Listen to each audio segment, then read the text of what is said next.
नमस्कार, बहुत बहुत स्वागत। मैं हूं आपके साथ ऋतु ज्ञानवानी। आप देख रहे हैं न्यूज़ 18 का डिजिटल प्लेटफॉर्म।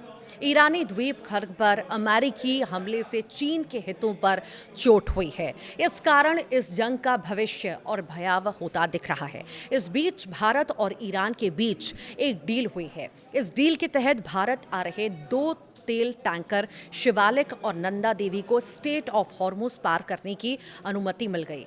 क्या वो डील बता रहे हैं सामरिक मामलों के जानकार ब्रह्मा चलाने। उनका कहना है पश्चिमी एशिया की स्थिति भयानक बनी हुई है। ईरानी द्वीप खर्ग पर अमेरिका के अब तक के सबसे बड़े हमले ने जंग का रुख बदल दिया है। इस द्वीप पर हमले के कारण सीधे तौर पर चीन के हितों पर चोट हुई है और इस बीच ईरान के साथ भारत के कूटनीतिक संबंधों में काफी सुधार हुआ है। दोनों देशों के शीर्ष नेतृत्व के स्तर पर बातचीत हुई है। ईरान ने स्ट्रेट ऑफ हॉर्मुज से भारत के दो टैंकरों को जाने दिया है। ये दोनों टैंकर स्ट्रेट ऑफ हॉर्मुज पार कर भारत पहुंच गए हैं। लेकिन सबसे बड़ा सवाल यह है कि जिस स्ट्रेट ऑफ हॉर्मुज पर ईरान कब्जा करके बैठा है, वहां से उसने भारतीय टैंकरों को जाने की अनुमति आखिर क्यों दी है?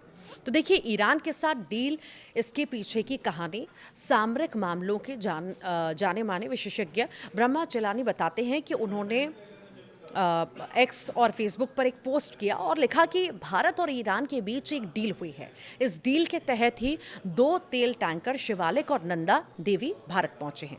हालांकि इंडियन एक्सप्रेस की ताज़ा रिपोर्ट के मुताबिक स्टेट ऑफ हॉर्मुज के अभी भी भारत के 22 टैंकर फंसे हुए हैं।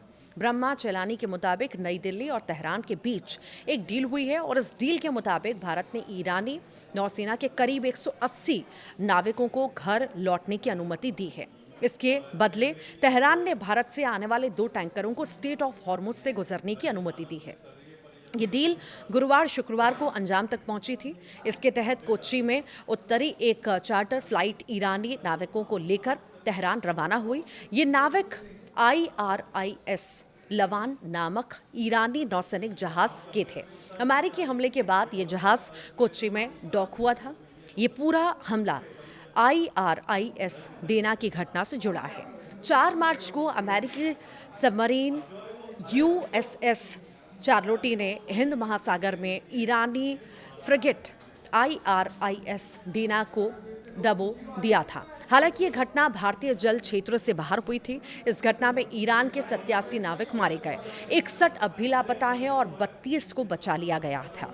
डेना श्रीलंका के पास अंतर्राष्ट्रीय जल क्षेत्र में था। ये जहाज भारत में आयोजित एक नौसैनिक अभ्यास से लौट रहा था।